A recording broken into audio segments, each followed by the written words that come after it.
नमस्कार। आज पूरा देश राष्ट्रपिता महात्मा गांधी की पुण्यतिथि पर उन्हें श्रद्धा, सम्मान और कृतज्ञता के साथ याद कर रहा है। 30 जनवरी का यह दिन शहीद दिवस के रूप में मनाया जाता है। इसी अवसर पर राष्ट्रपति द्रौपदी मुर्मू ने आज दिल्ली के राजघाट पहुंचकर महात्मा गांधी को श्रद्धांजलि अर्पित की और वहां आयोजित सर्वधर्म राष्ट्रपति द्रौपदी मुर्मू ने राजघाट स्थित महात्मा गांधी की समाधि पर पुष्पांजलि अर्पित की और कुछ क्षण मौन रखकर बापू को नमन किया। उन्होंने सर्वधर्म प्रार्थना सभा में हिस्सा लिया, जहाँ देश के विभिन्न धर्मों के प्रतिनिधियों द्वारा प्रार्थनाएं की गई। सभा का मुख्य उद्देश्य महात्मा गांधी के उस विचार को साकार करना था, जिसमें उन्होंने सभी धर्मों के सम्मान, आपसी भाईचारे और मानवता की एकता पर जोर दिया। राजघाट परिसर में आज का वातावरण पूरी तरह शांत, भावनात्मक और श्रद्धामय रहा। बड़ी संख्या में नेता, गणमान्य नागरिक, सामाजिक संगठनों के प्रतिनिधि, छात्र और आम लोग उपस्थित रहे। सभी ने एक स्वर में शांति, सद्भाव और अहिंसा का संदेश दिया।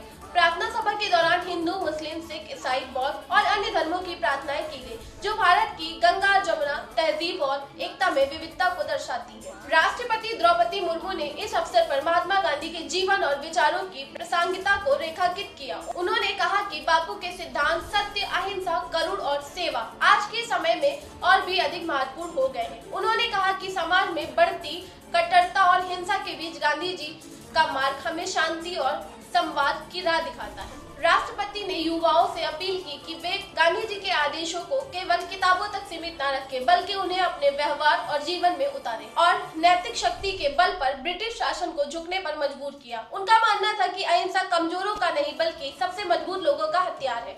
यही कारण है कि आज भी उनके विचार न केवल भारत में बल्कि पूरी दुनिया में प्रेरणा का स्रोत बने हुए हैं। सर्वधर्म प्रार्थना सभा के दौरान उपस्थित सभी लोगों ने 2 मिनट का मौन रखकर राष्ट्रपिता को श्रद्धांजलि दी। इस दौरान पूरे परिसर में शांति छाई रही। लोगों ने बापू के भजनों और प्रार्थनाओं के माध्यम से उन्हें याद किया।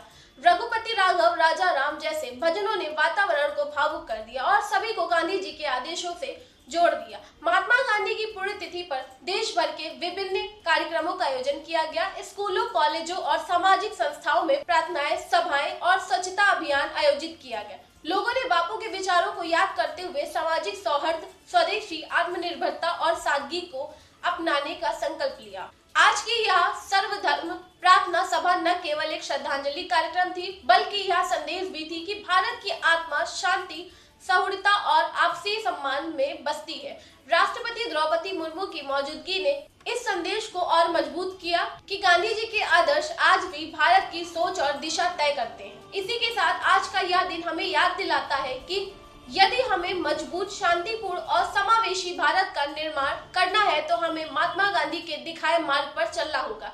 सत्य, अहिंसा और मानवता के मूल्यों को अपना कर ही हम बापू को सच्ची श्रद्धांजलि दे सकते हैं।